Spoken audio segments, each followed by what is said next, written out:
Good morning. I am Tom Radcliffe, Director of Engineering at ActiveState. I'm here with Jeff Rouse, the Director of Product Management at ActiveState, to talk about test-driven development with ActivePython. So Jeff, you want to introduce yourself? Sure. So some quick background. I'm Jeff Rouse. As Tom mentioned, I'm the product guy at ActiveState. I've been running software teams and taking products to market for 20 years in a variety of industries, including finance, telecommunications, oil and gas, and gaming. So in all of my teams feature very strong testing component in order to deliver value. So that's what we're going to touch on today. And Tom? I'm the Director of Engineering at ActiveState. I'm a physicist by education and a professional engineer, and have worked heavily in medical physics and medical imaging, where I've done a lot of test-driven development in C++, particularly for computer-assisted surgery and other comparable things, where testing and thorough testing is critical to delivering a safe and reliable product. So what we're going to talk about today is what is test-driven development, how to successfully implement it, what we've done with ActivePython recently to make it better for test-driven development, and how enterprises can benefit from this. And we would encourage people to ask questions along the way, and we will be answering them as many as possible at the end. And so we'll remind people along the way to please ask questions. We want to hear what people are wondering. So, what is test-driven development? Fundamentally, it came out of the extreme programming movement back in the 90s. Ken Beck wrote one of the still major books on test-driven development. The discipline is fundamentally to not write code until you have a test that fails. So it changes the workflow from take the specification and write some code and then think, oh gosh, I wonder how I ought to test this. I wonder if it's doing what it should, to take the specification, write tests that instantiate the specification, capture the specification in a runnable way, and have those tests fail. And now you have a target in the machine that you need to write code against to know that you're meeting that part of the specification. Having done that, having created a test that passes, there is a final step of eliminating duplication in your code. It happens that the way people pass tests initially often results in messy code that needs to be heavily refactored. And that's a necessary part of the process, so that you wind up in the end with clean code that passes a test that captures the specification, or a part of the specification. That is the fundamental component, or the fundamental discipline of test-driven development. Write the test first, write the code to pass the test, refactor the code. So the overall workflow in test-driven development starts out with requirements, necessarily. We need to know what it is we're supposed to be building, develop specifications for how we're going to fulfill those requirements in a general sense, what sort of architecture we're going to use, the languages, all of that. But then, instead of doing some more traditional sort of waterfall type process in design, we essentially create automated tests for the specification. The automation is also a critical component of test-driven development. Testing is baked into the workflow. It's baked into the build system. It is something that has to happen naturally every time the code is compiled or exercised. Exactly. Very, very important to make it part of your workflow. Make it, as Tom stressed, the automation is so important, because once somebody changes the code, you don't want to have to think about, what's validating it necessarily. The tests are there to help catch that, right? They're sort of the background. They're sort of the contract with the code at the back. So the automation is crucial. Yeah, and it means that effectively your specification is baked into the development process rather than being an external artifact. And it becomes really hard to forget to run tests. Remarkably, particularly in crunch times, things like testing can get forgotten. So having an automated test for the specification, you run your build system, literally, and the first thing that should happen is your test fails. You code to pass, you refactor, and then you iterate on that. And this is fundamentally, if you're a real purist test-driven developer, this is how design happens. It's a very organic design process. In my own work, I tend to have some higher level design. I don't do things purely on a test-driven basis, but the test-driven discipline ensures that the core features of the specification are always automatically tested in the development and build process. Yeah, one thing I wanted to point out is if you're on this call and you're new to testing, there are some great resources, some good talks about introduction to testing in Python. So we're really stressing the why you would do test-driven development and the reasons for it and how it all comes together. But there's some really good introductory, how you even write tests, like the really beginner level stuff. There's a PyCon talk that Ned Batchelder did. It was really good. So there's lots of resources out there, and I just want to say we can't give you a beginner tutorial today, but there's lots of resources for that.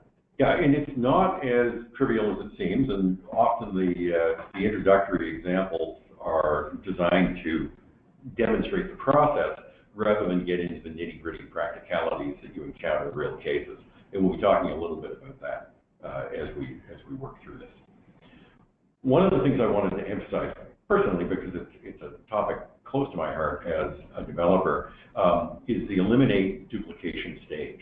This is a specific instance of a general principle of software development, that in the ideal system, every piece of information is represented exactly once.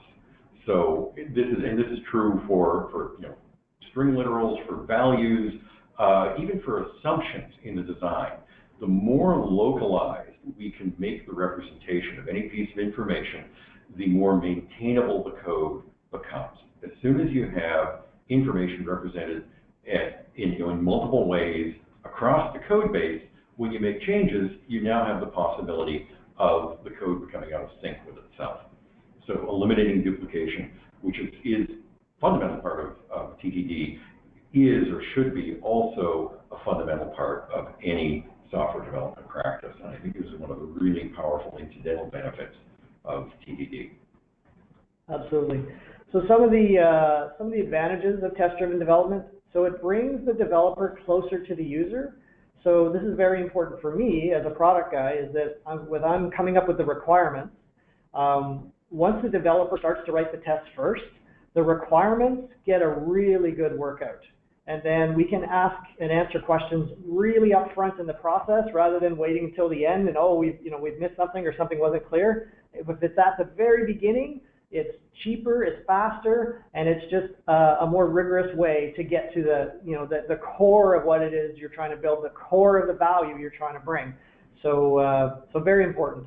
The requirements, as I mentioned, get found faster, and it also makes you trust your code more. So now that you've really dug into the requirements and you've really built a contract in order to implement those requirements, and then after that, you can now make changes with confidence because you've done all that work. So the discipline gives you the confidence to make the changes in the future. And I think that is really important. Yes, particularly critical in the kind of medical applications work that I've done in the past, where absolutely there are a lot of changes that get made along the way, particularly when you're rolling systems into the OR for the first time. You find out they don't necessarily fulfill the surgeon's needs the way you wanted them to, but you want to be able to make those changes rapidly with a high confidence that you're not breaking any of the fundamental contracts that were instantiated in the original requirements.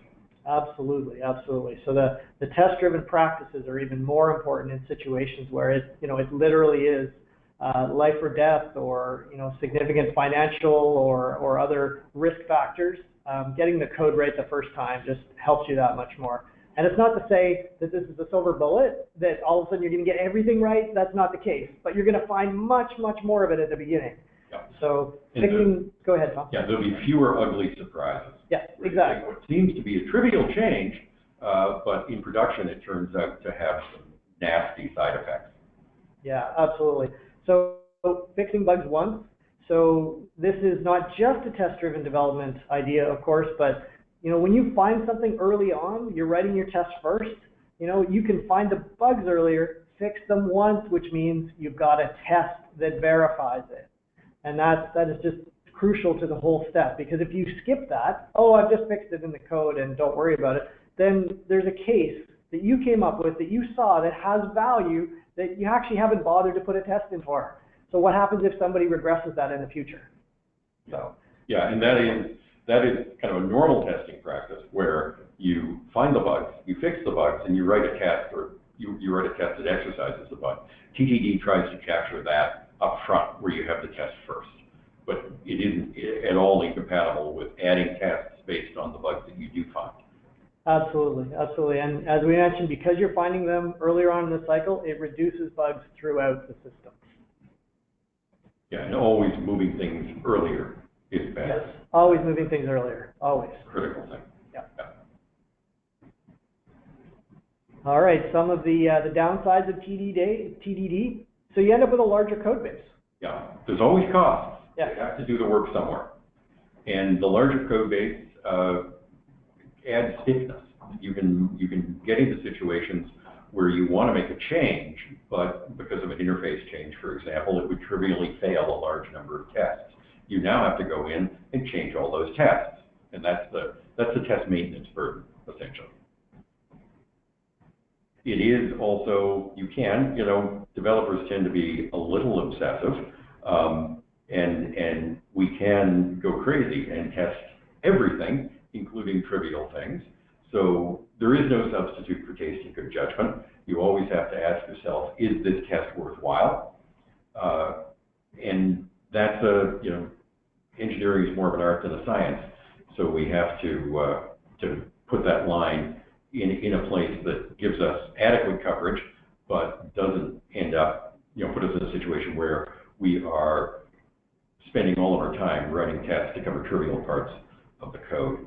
There are typically completely separate pieces of code that have to be written to do TDD, at least in some fairly common situations. Mocks, which act as a surrogate for real objects in some cases.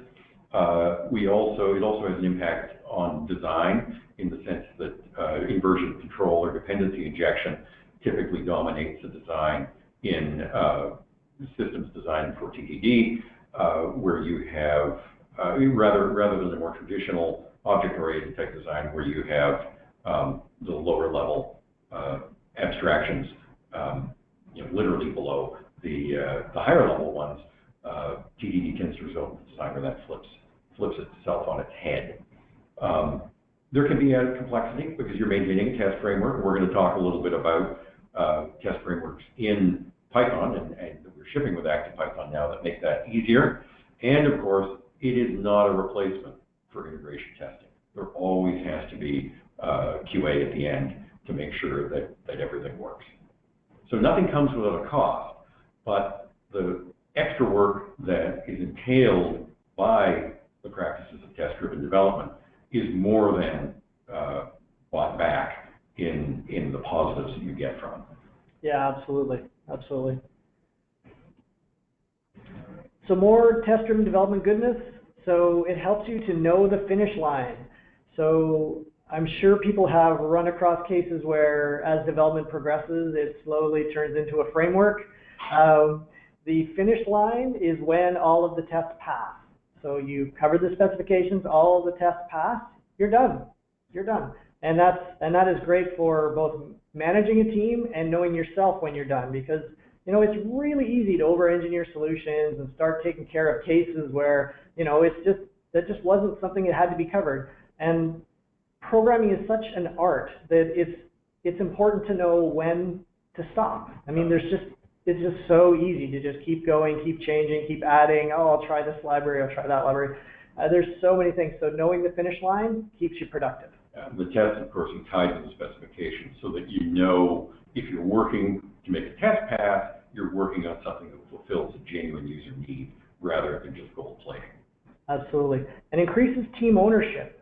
So if the entire team is doing test-driven development, you're all doing tests, it's like you have each other's backs, right? You know if Bob's code passes, his code is good, and you're writing on top of it, right? He knows if your code passes, he can write and access your code. So it's not just things like interfaces in the code that you've agreed upon or how your code will interact. If the tests work, you know it's good, right? You know it's good. So it's very important, but it increases the overall buy-in from the team. Yeah, and that is particularly beneficial downstream where you are making last-minute changes, because that does happen. You're pushing to get the product out the door, and having the thorough test suite baked in from the beginning gives you high confidence that your changes are not breaking other things. Absolutely. And with those tests, they supplement the documentation. You'd say, well, wait a minute, well, how do tests supplement documentation? The nice thing about tests, particularly unit tests, is they're very small tests. You want the smallest part of a piece of functionality to test as possible, so the tests are actually an easy way to digest the system. Yeah, and they do make onboarding new devs easier for that reason, because Absolutely. if devs understand the test suite, they will have a much better understanding of the code. Absolutely, which leads to the team obviously having trust in the system, greater confidence in the changes. And if you have greater confidence in the changes, you can make changes more frequently, which leads to eventually continuous delivery of your value, throughout the continuous delivery and deployment, the whole DevOps movement, get the value out to the user as quickly as possible. The tests give you that confidence. Yeah, and we've all been in that situation, particularly with legacy code bases, where we have a bug, we know what the fix is, but we don't know what the consequences of that fix will be for the overall user experience of the product. And sometimes we just close our eyes and put the fix in, and most of the time it works, and sometimes very bad things happen.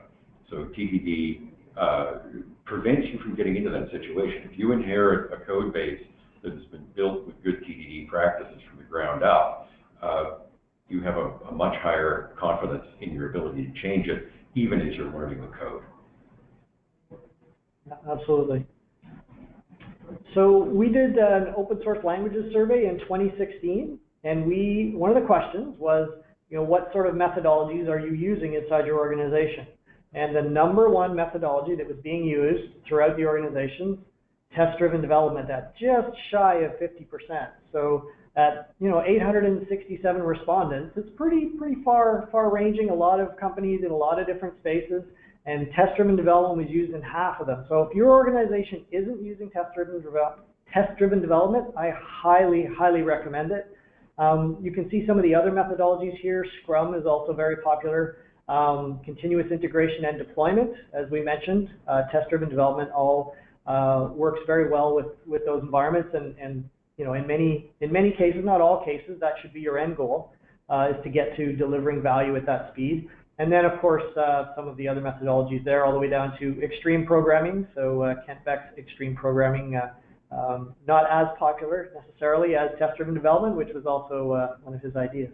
Yeah, it's interesting because test-driven development came about around the same time as extreme programming. Yeah. And it doesn't get talked about as much as some of the sexier, shinier development practices, but it has slowly and steadily grown in its adoption because it's good practice, it's easy for developers to adopt, and it genuinely makes our lives easier.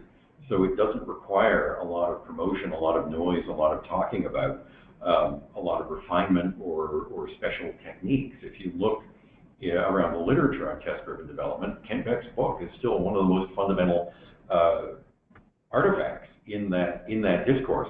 Whereas for something like extreme programming or Scrum, there's a whole large body of work that other people have written about how to do this. Whereas with test-driven development, it's pretty simple. It's pretty easy to understand. It doesn't need a lot of explanation, and developers are adopting it because it works.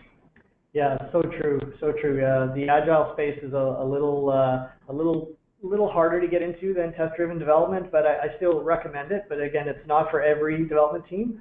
But Kent Beck was also part of the Agile Manifesto when it was written, so yeah. he's had so much input. I have nothing against Agile, but I am aware of the fact that there are Agile consultants out there for a reason. Yeah. Because it is a complex practice that can be difficult to implement well in an organization, where TDD is a simple practice that's relatively easy to implement well, even at the level of an individual developer. Absolutely. So how do you successfully implement TDD?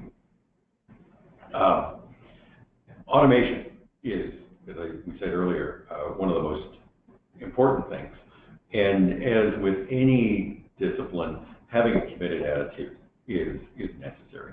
This is something that you have to make a decision as an individual developer, as a team, as an organization, that we are going to do things this way. So you have the time to write the tests at the beginning of the process, that there's an understanding that your team is not going to come up with a complete design before the first line of code is written, that you're going to take the requirements and start and then take the specification and start writing tests against it, rather than coming up with a design and then arguing over the design and then implementing the design and then finding out whether or not it actually meets the requirements. So integrating testing with the routine workflow by automating everything is a critical part of that. So that's really the discipline, right? Like the discipline, as an individual developer, you have to hold yourself to a high bar. You're engineering the code, and writing the test first is crucial to that. But of course, if you're a development manager across your team, right, it should be how you onboard developers, right? This is the way we write software here. Yeah, and that's the critical thing. And by building testing into the build process, so everything is automated, it becomes very difficult to avoid. And personally, having used metaprogramming tools very heavily throughout my own work, I see metaprogramming as a very useful component of the test-driven development process. It makes things like maintaining tests against interfaces much easier if the mock code, for example, is being generated out of a specification that's the same as the real code is being generated out of. But fundamentally, it's building the practice of writing tests first and passing them and refactoring into your development workflow. So as Aristotle said about software development 2,500 years ago, virtue is not an act, it's a habit. So fundamentally, adopting any discipline is to make it habitual. And the automation basically forces you to make it habitual. If you've automated your tests, then you don't have any choice but to maintain them and hopefully add to them as you grow your product. Absolutely. I think Aristotle would be proud. You just put the test rate into continuous automation. So yeah. Continuous integration, once the code gets checked in, run the test. Yeah. But there are things you have to be careful of. You can embed assumptions, and this is something that happens with any software development process. It can happen with TDD as well, where there's some implicit assumption in your specification or requirements that gets baked in, and it'll get baked into your tests as well. And when you put your software in front of real users, it may turn out that that assumption is false, and you will have to go back and refactor things to account for that. That's just a fundamental thing that is a risk in any software development process. You can also certainly get too narrow or concrete tests. The test can be too literal and be left in too literal a state. You need to make sure that the tests do represent the spirit of the specification and not just some very narrowly construed aspect of that. And that's just good development practice. That's taste and good judgment again. There is an influence, testing does have an influence on the overall design. The kind of work that I've done in image processing, I had algorithms that were very heavily layered. So there would be pixel level algorithms and algorithms above that that had some understanding of the imaging modality, and then algorithms above that that had some understanding of the anatomy, and then algorithms above that that had some understanding of the surgical procedure. Test-driven development tends to flip that hierarchy on its head, and that's okay. There's nothing wrong with that, but it can add another layer of complexity to the design process. It's another constraint that an algorithm designer, for example, has to fulfill. And if you are creating algorithms which are, very, very hard to begin with, adding that constraint can be one challenge too far. So you have to be aware of how to deal with that additional complexity. Yeah, absolutely. Well, breaking the test down as small as you can will, get you most of the way there, but there are some cases where, and that's also why, there's no substitute for integration testing and, and end user testing. So it's really important. So if there are cases where you can't get to, really the level of coverage you want because of, there are, special situations, then by all means, right, make sure that you substitute other testing for that. And the reality is that sometimes you don't really understand the problem until you've written some code. That's very true. Like any development practice, TDD only takes you so far, and there will be times during development where to really grapple with what the software needs to do, you've got to write some prototype code where you're just playing around in the space. So that's kind of just a side stream of the development process. Then once you've understood what the problem really is, you can go back and write tests against it and bring it back into the TDD stream. But like any discipline or practice, if you try and make TDD too strict, too concrete, too narrow, too simplistic, it will become a problem rather than a solution. Yeah, totally. All right, so ActivePython and TDD. So ActivePython, for those of you that don't know, is ActiveState's Python distribution. And one of the things that drives TDD with it is to really, there's special things in Python you have to look out for. So dynamic typing is one of those, and TDD can really help you with that. So that contract for what the types should contain is an important aspect of it. Strong language support for tests. So Python has a very strong support both in the standard library and in the package, the third-party package space. So we're going to touch on these in a bit. And there's lots of communities that are supporting the various test frameworks around it. They're still very active. So the Python testing community is alive, doing great things, and we've included some of those in ActivePython, and we're going to go through those in detail here. Yeah, one of the things that testing will really help with in Python, as Jeff said, the type issue, and the general issue that with a dynamically executed language, an interpreted language, there is always a risk that you're putting code in production that has never been run, and you could have type errors in that code that you have no way of detecting until it's executed. So getting tests around those parts of the code catches those errors before they surprise your users. Absolutely. So Unittest. So for those of you who don't know, the sort of unit test frameworks came out of the Java space. And then again, Kent Beck had a lot of influence here. And then they, there were second-party libraries built up, and eventually the Python core team included it in the standard library a long time ago, and it's been in Python since 2.1. So unit tests, you can write things against it right in the standard library, Python straight out of the box, and it's still under active development to this day. But it is probably, in my opinion, a little bit harder to use as your first test framework. And we're going to touch on in probably the next slide here some of what we recommend.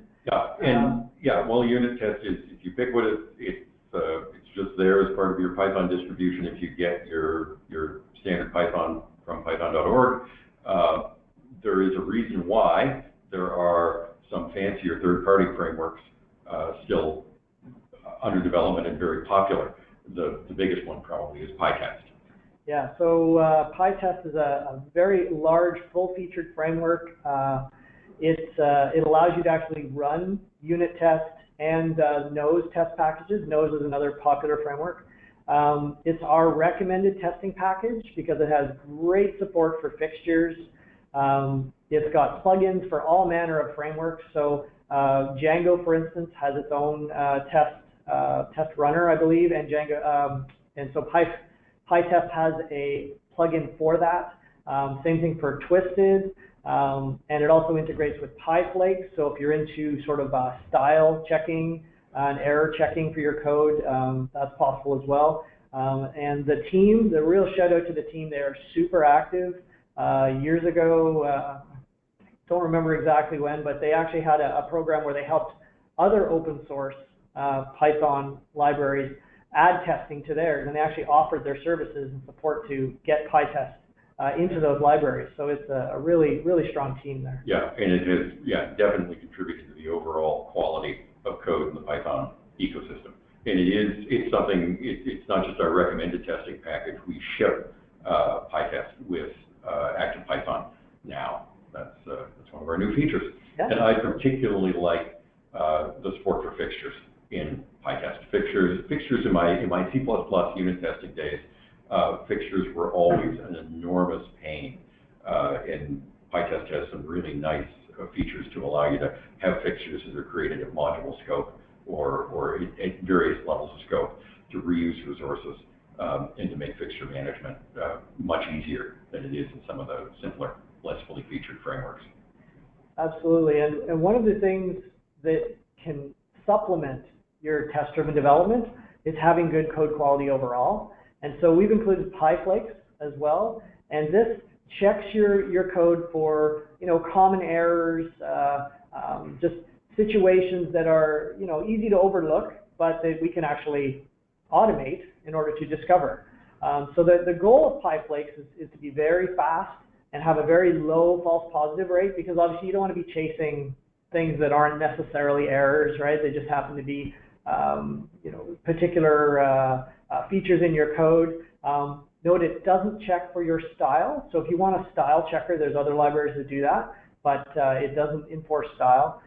Again, good speed, and then you can run it from Pytest. So you can combine all these together, so improve your code quality, both through testing and through quality checks on your code. Yeah, and I think the Pyflakes team has done a good job of hitting the balance between catching things that are really potential errors and keeping the false positive rate very low. Personally, my experience with linters, it has not been good because you get flooded by a large number of trivial issues, and Pyflakes seems to have done a very good job of keeping those to a minimum. Yeah, absolutely. One of the great things you can do to supplement your test-driven development and your overall testing of your code is to run coverage. So coverage allows you to see how much of your code is actually being tested. So you run your tests with coverage, and then it figures out what percentages and reports back to you some details on where the weaknesses are and how you can improve. Now, one of the caveats we should point out, and we mentioned it on a previous slide, is that 100% coverage isn't necessarily the goal. No, it's not. It's not only not necessarily the goal. It's not the goal. It's not the goal. Yeah. Any more than certainty is the goal in science.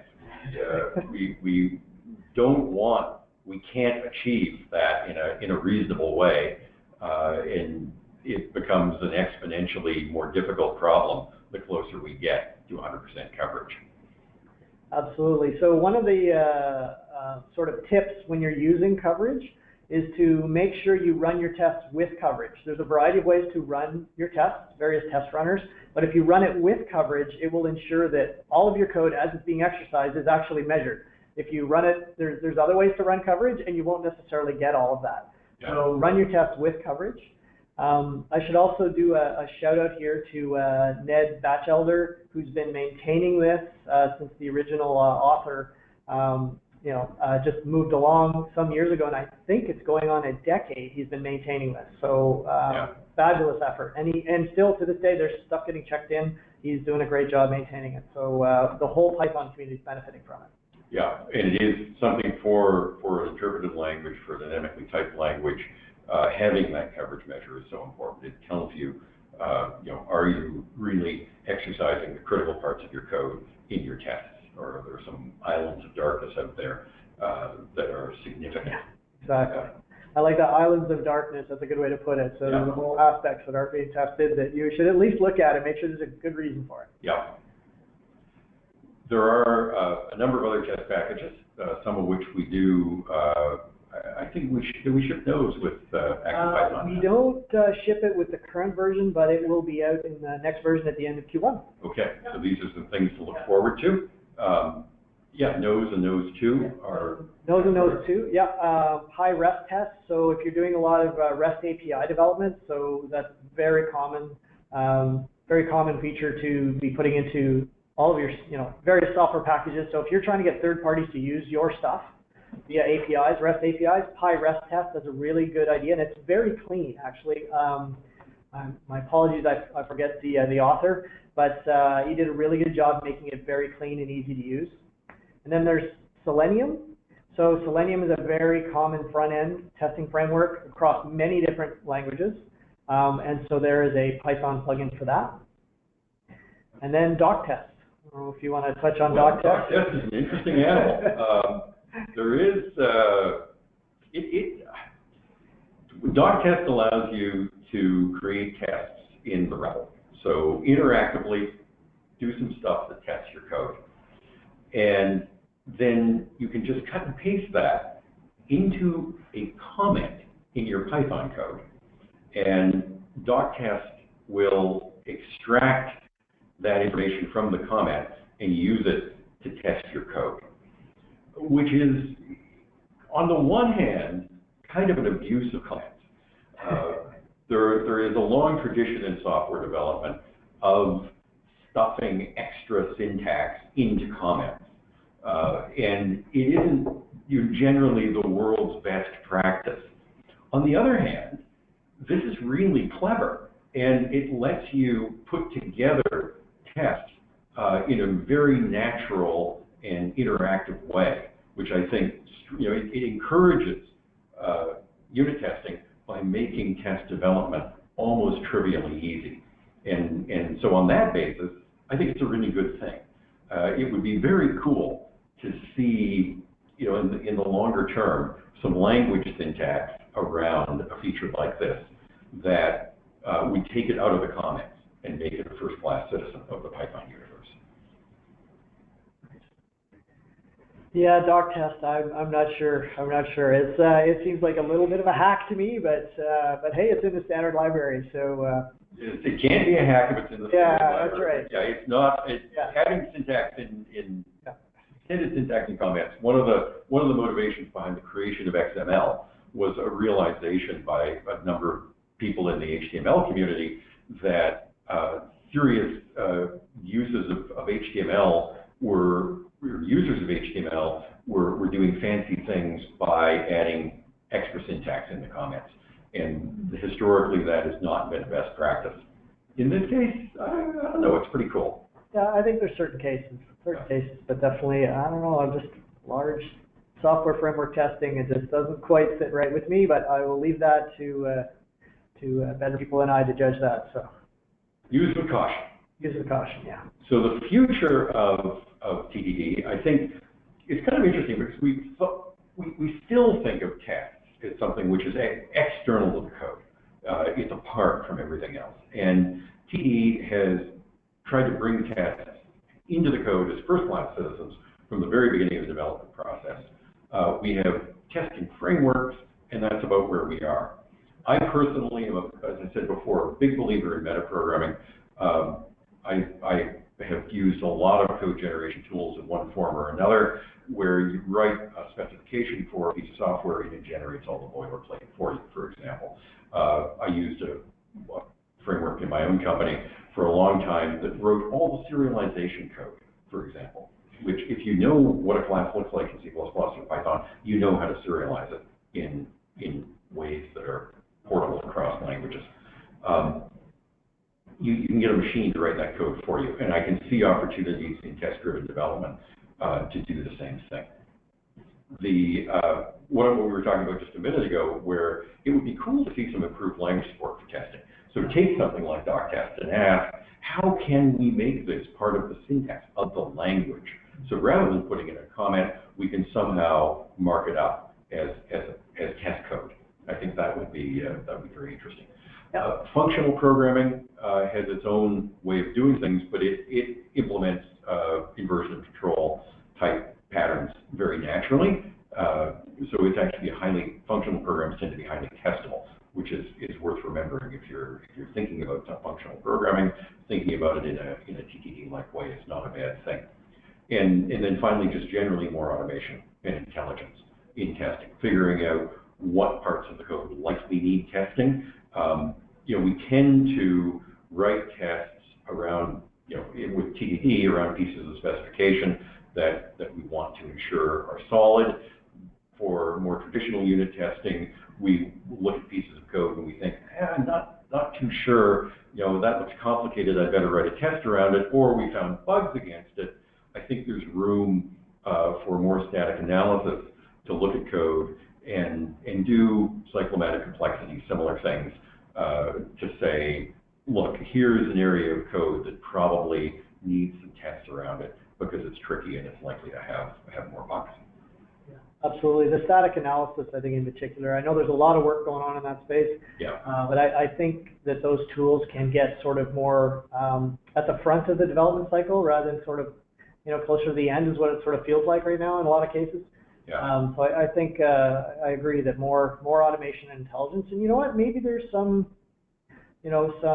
possibilities here for machine learning in the future. So yeah, I think there quite likely is.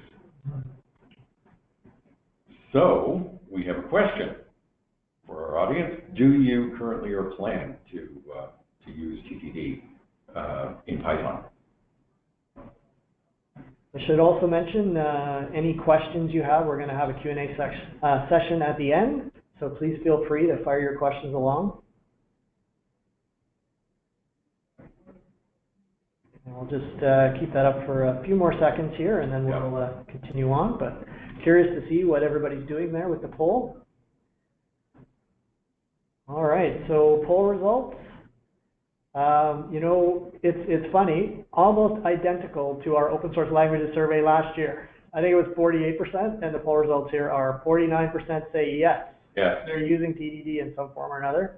And 44% are maybes, only 7% saying no. So again, very popular practice. And in some ways, there's some teams that are probably partway there, is what it sounds like. Yep. And about almost half are, they're big proponents of it. Good, and it's an easily adoptable practice. That's one of the things, that it doesn't take completely re-engineering your organization to adopt TDD. Yes. Something that is good for teams to work out, to try out. So why is ActivePython good for TDD, Jeff? Right. So we've included the testing modules to supplement test-driven development and really help you get there. So right out of the box, as we mentioned, you download the distribution, Pytest, coverage, Pyflakes, they're all there. And of course, Unittest is already there, along with doctest, as part of the standard library.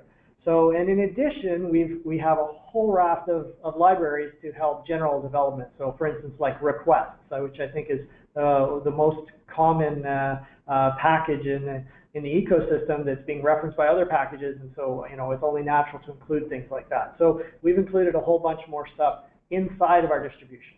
Yeah, but we have, requests, simple JSON, I think is in there. Yeah, simple JSON, very popular. date time is in there as well, 6.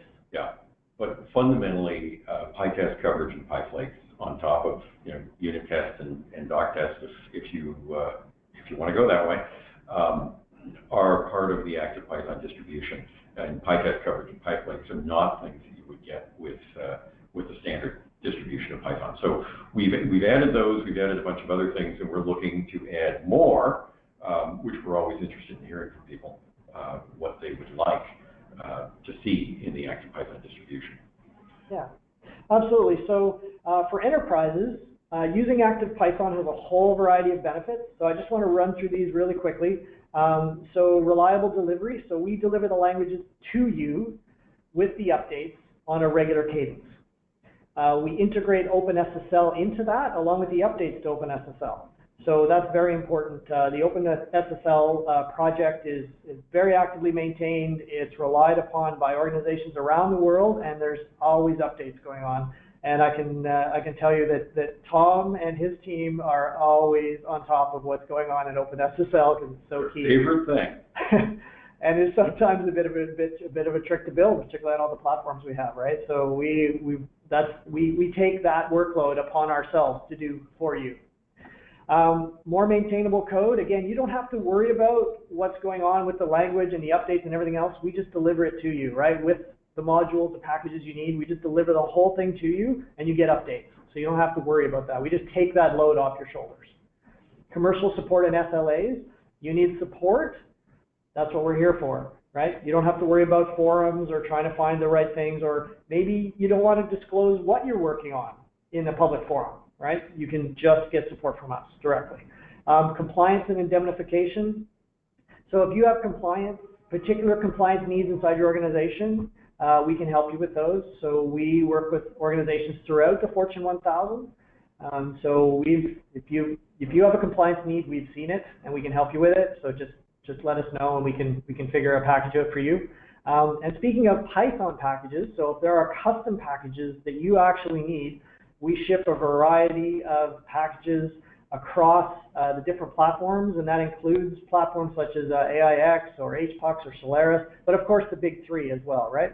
And then language upgrades. So we're continually adding to our distributions as well, greater features and functionality.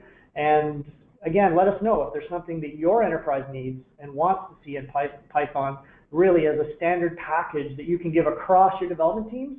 Let us know, talk to us, and we'll figure it out. Yeah, and across platforms. So yeah. From a developer's point of view, turnkey installation is what we're all about. It should just work, and it should come with a fully functional, complete set of packages, and you should get the same experience on Windows, on Linux, on Mac, and if you're on Big Iron, there as well. So when you get an ActivePython distribution that is a particular release, you're going to get the same modules with the same versions across all your platforms. So if you see differences in behavior, you know it's not because of a difference in the language distribution. We add these extra features, things like Pytest, Pyflakes, coverage, simple JSON requests, 6, that give you a more fully functional Pythonic experience out of the box. We cover the major language versions from 2.7, 3.5, 3.6 is out very recently. We haven't shipped 3.6 yet, yes. But soon on all major platforms. There's some good stuff on our website regarding code recipes, and our documentation is quite thorough and in the process of getting better. So that is some of the things to make life easier. So one promotion for ActivePython. So for Enterprise Edition customers, in February, we can actually add extra custom packages to your distribution for free. So email us for details, but if you have got a particular set of packages that your enterprise must have as part of its distribution, sometimes these packages can be tricky to build, compile. They have C extensions, or they have platform peculiarities. We can deal with those. So anyways, email us for details and we can definitely help you out there. And more things that are happening. So many things happening. So ActivePython, I should touch on this just briefly. So there's 4 streams of ActivePython that are under development right now. So the 2.7 series, 2.7.13 we ship, that's the latest in the 2.7 series, and that's the last of the 2.7 series. The core team is really trying to move everybody to 3. So just be aware that the 2.7 series will probably only get security and bug fixes going forward from here, not new features. So something to be aware of. We shipped the 3.4 series, the 3.5 series, so we just shipped 3.5.2. Yep. And then 3.6 came out in December, and we are shipping that, probably within the next couple of weeks here. So it's all coming together, and like I say, there's 4 Python streams, and your organization may be on a different one even than that. And so, we have 3.5.3. coming Yeah, up. and we have 3.5.3 coming up, that's right, which just came out this week. Yeah. So lots of things going on in the Python space, and we cover it all. On top of that, our Komodo IDE, so your development environment, it's the original Python development environment. It's written in Python. It comes with it as well. So if you're an enterprise or a small business that needs Python support, you get a license with it. So you just get a Komodo license. You can try it out. Just check it out. Full-featured polyglot development environment. We mentioned on the ActivePython release later in this quarter, we got 3.5 and 3.6 coming, but on top of that, we are revamping and adding a whole bunch more packages coming forward. So stay tuned. We're working very hard on our ActivePython releases. So lots of good stuff. Yep. So much good stuff. Yeah, ActiveGo, ActiveRuby, and later on in the year, ActiveNode and ActiveLua in 2017. So we're ramping up our languages while at the same time we are enhancing our Python offering.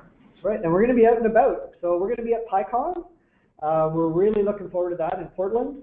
So feel free to swing by. We'll be exhibiting there, as well as OzCon. I'll be at OzCon, so swing by and say hi. We're looking forward to that one as well. We're at a variety of conferences, but as far as the Python-focused ones, these are the ones we're actively going at, and there'll be another ActivePython webinar in Q2. So these are good fun. So we're going to try and get more and more of these out and try and share the knowledge.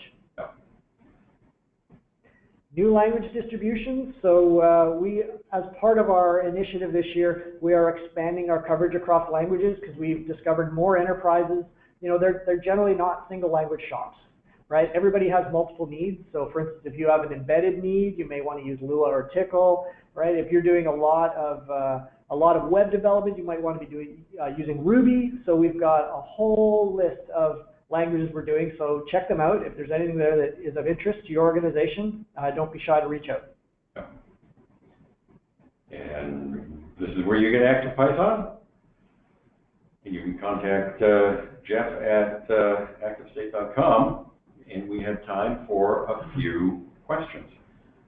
All right, so our first question, we deal with a lot of data, millions of records, and I'm always torn between finding good test data within the real data, or just making the test data, which is often much faster than finding it from the larger data set. Any thoughts or recommendations? So it's a common testing problem. Yeah, it is. So I have one recommendation here. So we, a previous project, we had a very large data set, and it was actually game data. So we actually took that data set and we munged it. Basically, we anonymized it, but without changing the nature of the data. Yep. Right? And then that allowed us to sort of keep our customers happy and the data anonymized, but still be able to use that in the testing frameworks itself. Yep. So that's a possibility. You know, so you had to run some batches to do all that, and then get it into your test environment, and then the test frameworks would know to grab that from that database. So that's one way to go about it. Yeah, the pros and cons are if you're generating test data, you probably it's more controlled. You know what to expect from it, but it won't cover reality. So my preference is biased quite heavily toward using the real data, as Jeff has described, because it contains more information than stuff you make up. It's very easy to get test pass on synthetic data, and that's not really what you need to do. Yeah, absolutely. So the next question we got is test-driven development versus behavior-driven development. So TDD versus BDD. I'm not as familiar with behavior-driven development. I've been very much unit test focused, but a lot of the behavior-driven development came out of object-oriented analysis and design. It's possible to use behavior-driven development, across a variety of how do we put it, end goals, because obviously your code has a large variety of behaviors rather than just sort of functions. So the inputs can change the behavior of the code, obviously.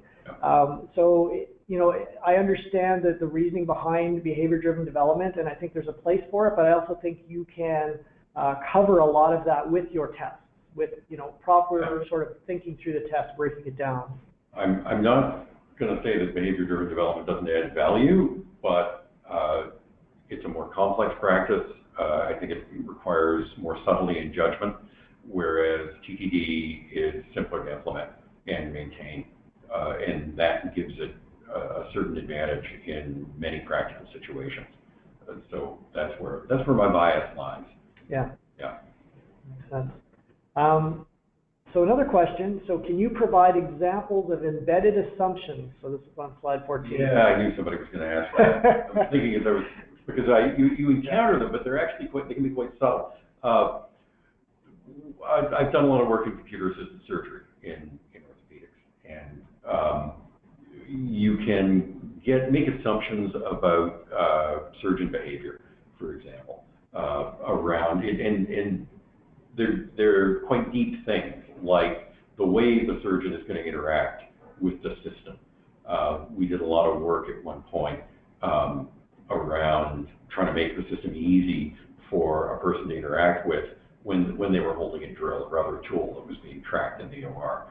It turned out in reality that there was always a nurse or assistant standing there interacting with the machine, that the surgeon was not going to be, most surgeons at least weren't going to interact with it. The surgeons we were working with, who were the people who were really into this stuff, liked interacting with the machinery.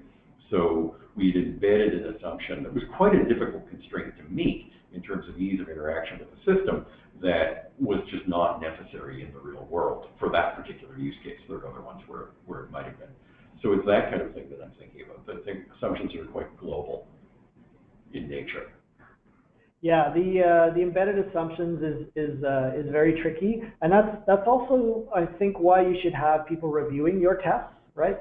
So someone else on your team should review your tests, because they can ask about those assumptions, because you know them. You like say your biases that Tom mentioned are already there, right? Yeah. But someone is there to question those biases. I think that'll help uncover that. Yeah, indeed. And this is not particularly a problem with test-driven development. It's a problem that test-driven development by itself won't solve. That you need some external perspective on the problem. Yeah. Absolutely. All right, so another question here. I've been writing functionality first and then the tests, but these were for smaller scale utilities. I do believe in TDD, and now it is important for me because I'm working on a high-touch project using an existing framework in our firm. I am worried that the framework, which is fairly new, and the libraries around it are developed but not done well, and they have poor tests. In a nutshell, I do not trust the code. How can I follow TDD when using the firm's poor framework and utilities? Looking for suggestions. Assume I have no power or energy to correct our firm's all too common. Programming discipline. So you can always write tests around third-party modules. That's the fundamental thing. So find tests, and this is it's like having a good bug report. That for a good bug report, you want to have a test case that exercises a bug. So find some good minimal tests that show the problematic behavior that you're trying to work around. That gives you leverage to push back on the people providing the framework, and assuming they're responsive gives you confidence in the code downstream. But effectively, you put yourself in a position where you have to do some testing against their code. Yeah, exactly. Unfortunately, I don't think there's any way around that. So it's a not uncommon problem in really large organizations that, the code itself, it's the not written here syndrome, right? You're not really sure what's there because maybe the test suite is not that good, or there's a lot of bugs that are outstanding against it. But yeah, writing the tests to actually show the errors in the existing test suite is proof, right? And you can take that and hopefully find, some time or some way for the other team to fix those items. I mean, it's a tricky situation you're in, and I understand particularly in organizations where the original libraries might not be as well maintained any longer. But unfortunately, there's no way around it. If you have to write against it, then you got to write tests against it. And if your code is using it, then you know, there's it's got to be sorted one way or the other. So having the proof, the tests are the proof. Yeah. This is the functionality I need, and it's not working because, you know, this Brainworks contract with my code is not, you know, it's not being adhered to. Yeah. So it's very important. We're going to have to wrap up here. That was a great bunch of questions. You know, don't be shy to reach out. My email address is in the slides. We'd be happy to answer any other questions around test-driven development in Python. So, you know, thanks from the team here at ActiveState. I think that was a great webinar. You know, it's always good to get Tom on here and have his expert views on Python. So. Well, it's been fun, and we hope people will come back for the second ActivePython webinar coming up in Q2. Absolutely. Thanks, everybody. Thank you.